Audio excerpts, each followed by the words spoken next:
Hey guys, welcome back to another Flesh and Blood video.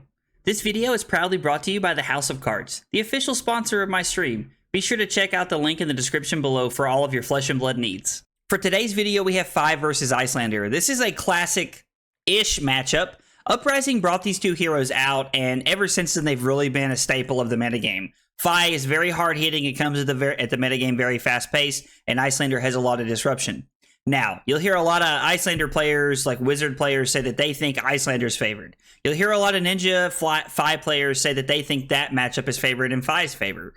I'm going to be honest, I think this matchup is very 50-50. I don't really think it's like severely favored in either one hero's direction. I think every game is decided within that game, and I honestly think that it comes down to good draws and good players, and probably some people skill gapping each other. I appreciate you guys stopping by, and I hope you enjoy the video, guys.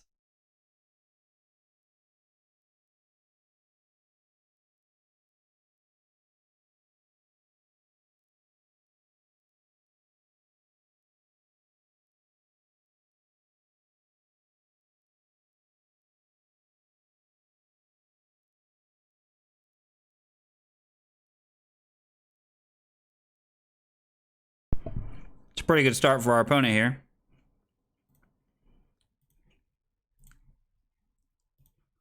Yep, and we'll pay 2.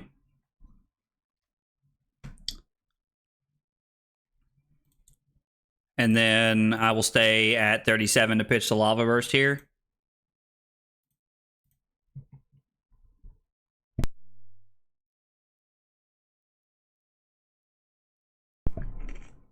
Not a great hand to start with here, but not bad. Hopefully our opponent didn't keep like a channel or something. So I think I'm actually just going to take 2 here, because I can use both of my resources to play my... I can use both of my resources here to play the Flamecall Awakening. And the Flamecall Awakening gets us a Phoenix Flame. We attack with the Phoenix Flame, activate Fai, attack with another Phoenix Flame.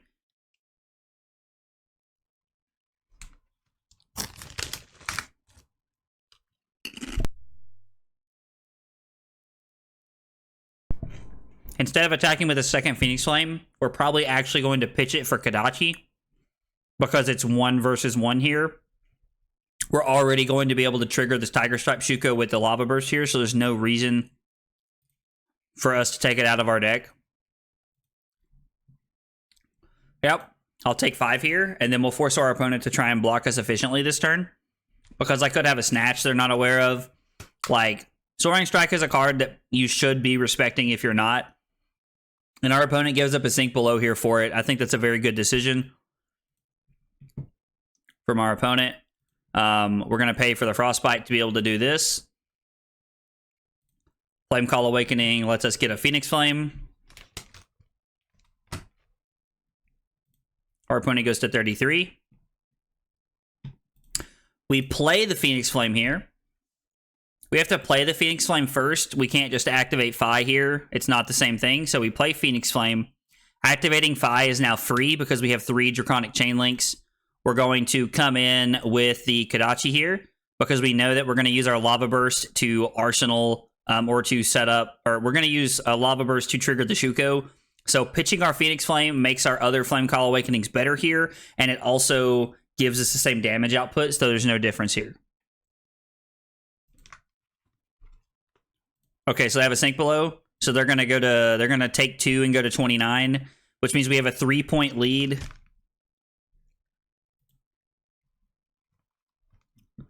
Well, this hand's not great.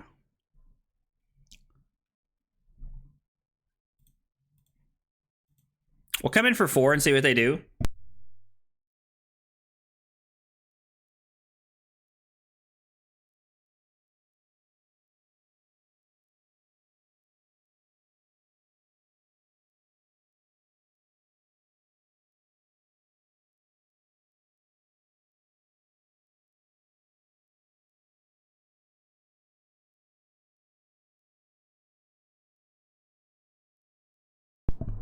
So the Soaring Strike is a good arsenal card here. I think we're just taking 3. We'll have Tunic and Soaring Strike available to us next turn. Is this our opponent's 3rd Sink Below? It is. All right. So unless they're on the Lucas Oswald list where they have 2 Fate for Scenes in their deck, they are officially out of defense reactions.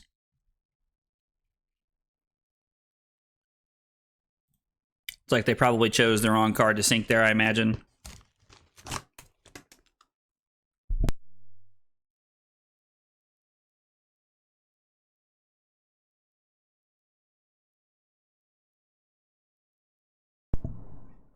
Try to push some damage here on our opponent. Just throw a 4 at them with Go Again. They don't know what we could be following this up with. Now, we are aware that our turn is... we're aware that our turn is just attack here and then Arsenal.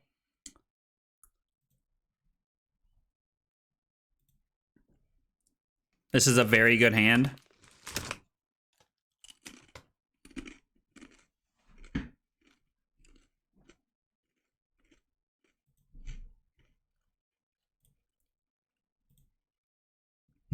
We'll go ahead and pitch the Mounting Anger here.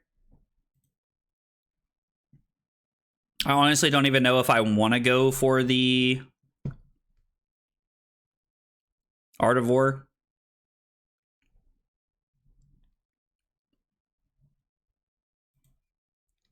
I'm pretty worried about going for the Art of War, so I'm just going to wait.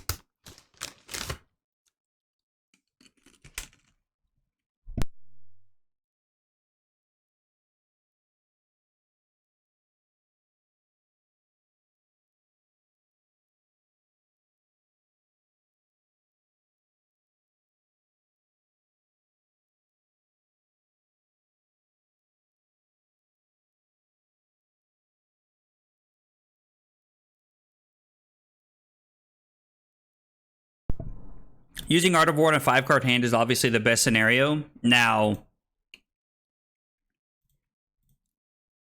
you're not always going to get to do that, especially against decks like Iyslander. Iyslander is a very good deck at like making sure that she keeps you off of doing that. Now, this feels like an Aether Icebane here that they have set up in their arsenal.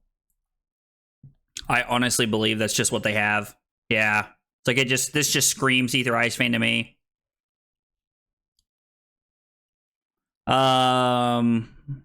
So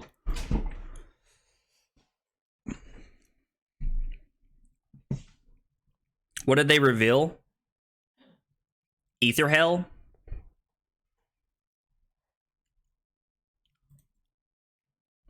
So let's block 1 and then pay 2. And then we can start with Tunic Art of War here since we know they have an Aether Hell. I mean, they might play the Aether Hell in response. I'm honestly not sure.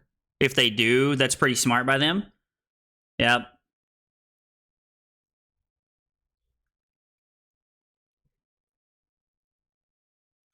I guess I'm just going to go ahead and pitch this. We'll pitch the Brand, Buff and Banish, and we'll banish the Lava Burst here.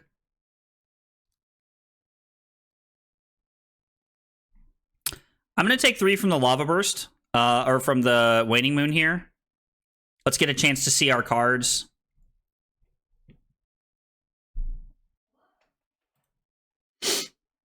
Huh.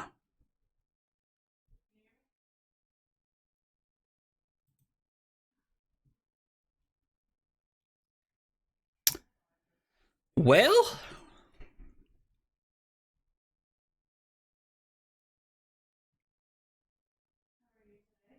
I guess we're blocking 1.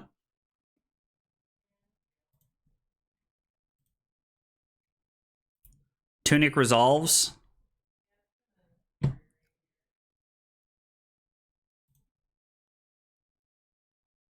And now we get to go 6 Go Again, using our Tunic resource to pay for the Frostbite.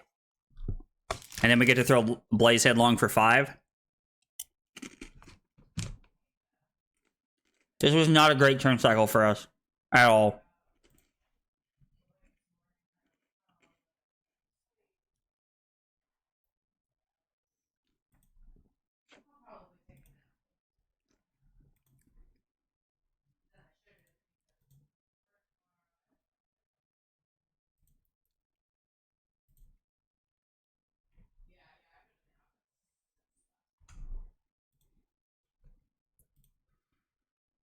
I mean, we can get Salt the Wound, I guess, here. Like, we might as well use it. We have our turn up.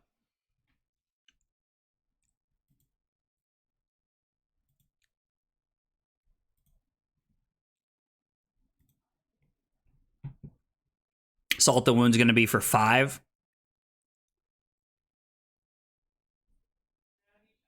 Versus anything else, so Salt the Wound's just the best pick here. Man.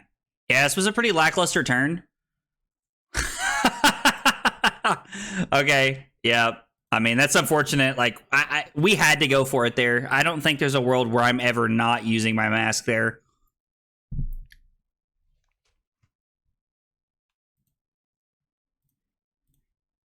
Like, they used a Blizzard to get rid of our mask, but we still have a 7-point card advantage here.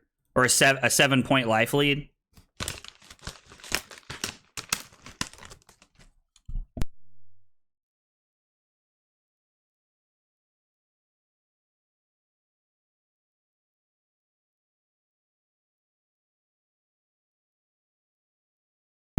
There are 2 more Blizzards in their deck that we're forced to play around here.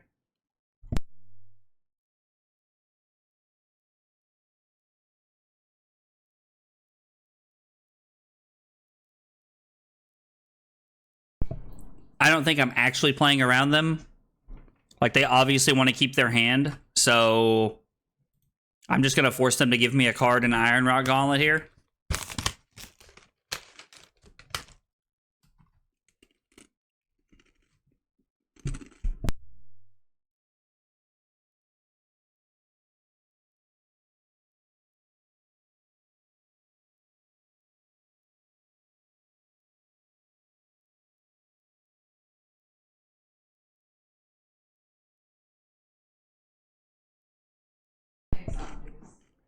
The fact that they revealed Blizzard is tough.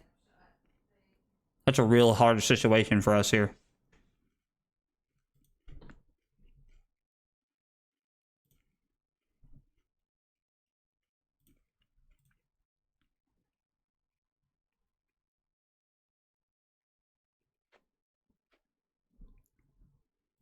I think we're just going to keep our blue and try to get him with an Ancestral Empowerment here. They're immediately playing the Blizzard to see how we react, to tell them what they need to do. We can play the Ancestral Empowerment here for by using our last resource there. Blizzard on Resolution Step is brutal. Same thing with Katsu triggered. Yeah, Lord, it's definitely tough. It's like the Blizzard on Resolution Step is a very good play, and it like they really have the advantage in that spot because if they have it, they can just like get us right there, just because we're forced to use Mask before Resolution Step.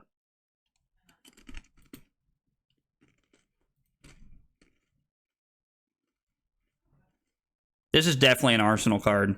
Like, this is a pass in Arsenal, and pray to God they don't have another Ether Ice Vein.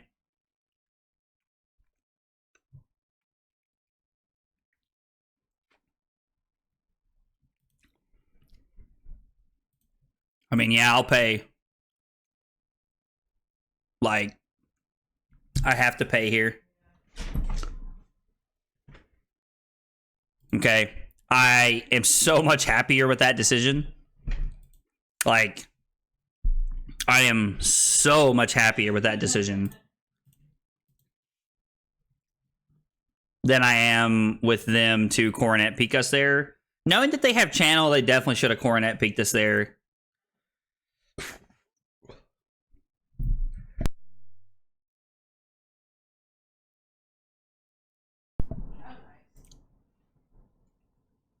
Just gonna save the Tunic for like a turn when like we're really gonna need it because we have 2 blues here.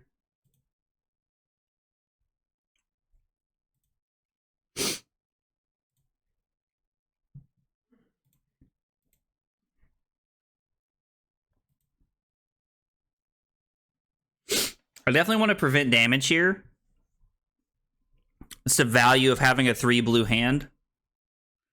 And now we can come in with a Kodachi after this. Because Kodachi's going to cost exactly 3. And then we'll Arsenal our next Spreading Flames. They'll Coronet peek us again to keep the channel around. That's more than likely what'll happen here. And then, I mean, we've had a hand, 1 or 2 hands this game without a blue, so it's not crazy for us to think that we draw. It's not crazy for me to think that we draw 2 blues right here in this next hand, and we do.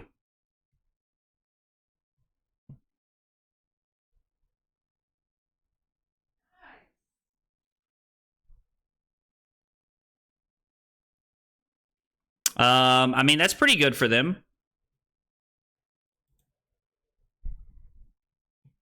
I think I'm just going to go to 10 here and keep both my blues.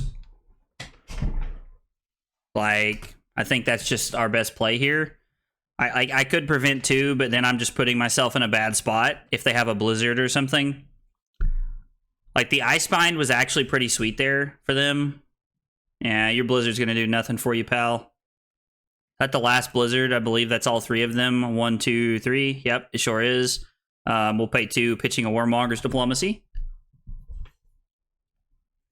And then, I mean, we get to throw... we get to have quite a few points here. We know they have a red Winter's Bite, so they're going to at least take 1 card out of our hand next turn is the floor of their turn. Have 2 floating here. Come in with Kodachi, Draconic Kodachi.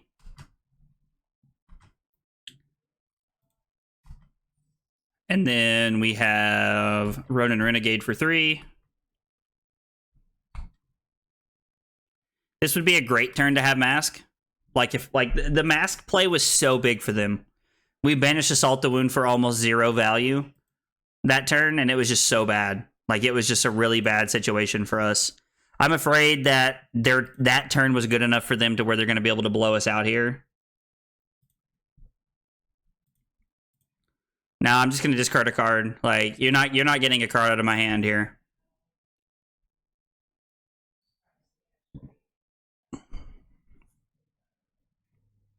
So I can AB1 here. Nah, I should just go to 6, I think. Or maybe I'm pitching... No, I can't pitch anything. Yeah, I'm just going to go to 6 here. And then discard... Spreading Flames, Kodachi, Snatch.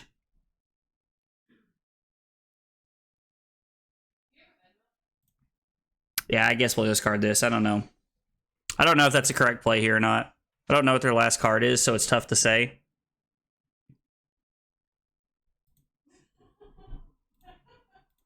We're throwing the Spreading Flames just because it's 3.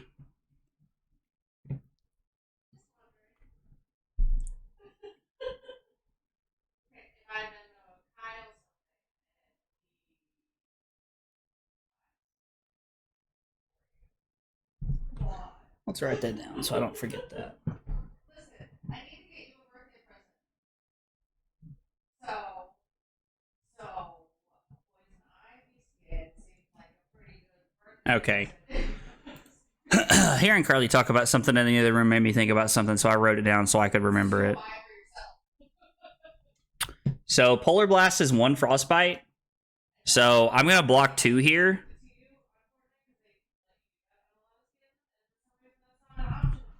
I'm gonna block 2 and see how the rest of this turn plays out. We'll go to 5, which means having 1 resource floating means they cannot kill us from here.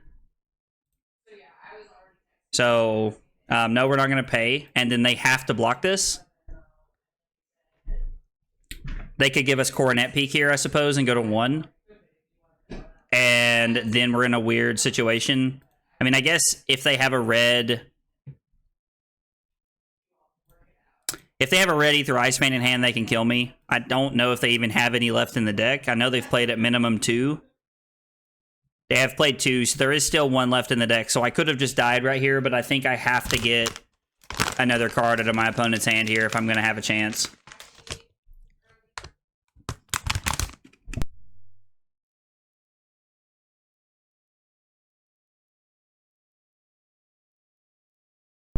I guess my opponent wants to reblock here.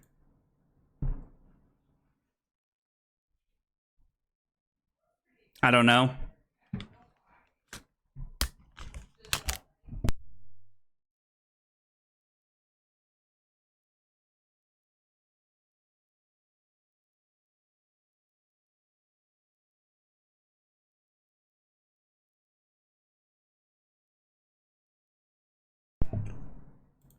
very interesting to me that they decided to keep the Coronet Peak here. Like, Coronet Peak is, like, done its job.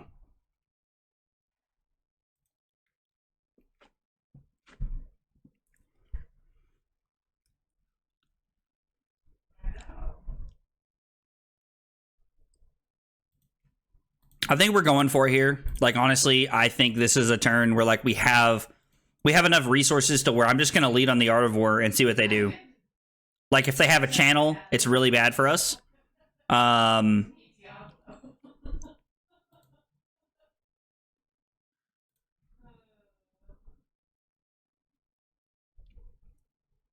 going to block 2. We're going to see how they react. They're going to use Tunic to come at us with the Waning Moon here.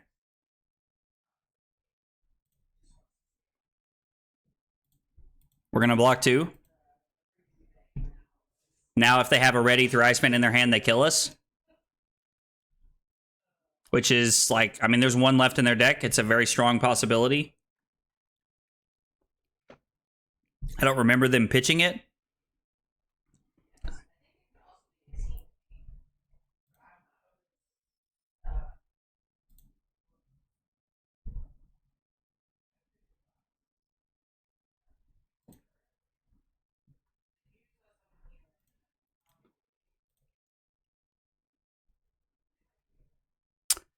Yeah, that really sucks because now we're just dead to the Waning Moon next turn. Like, it's very unfortunate that they could take literally every single card out of my hand there.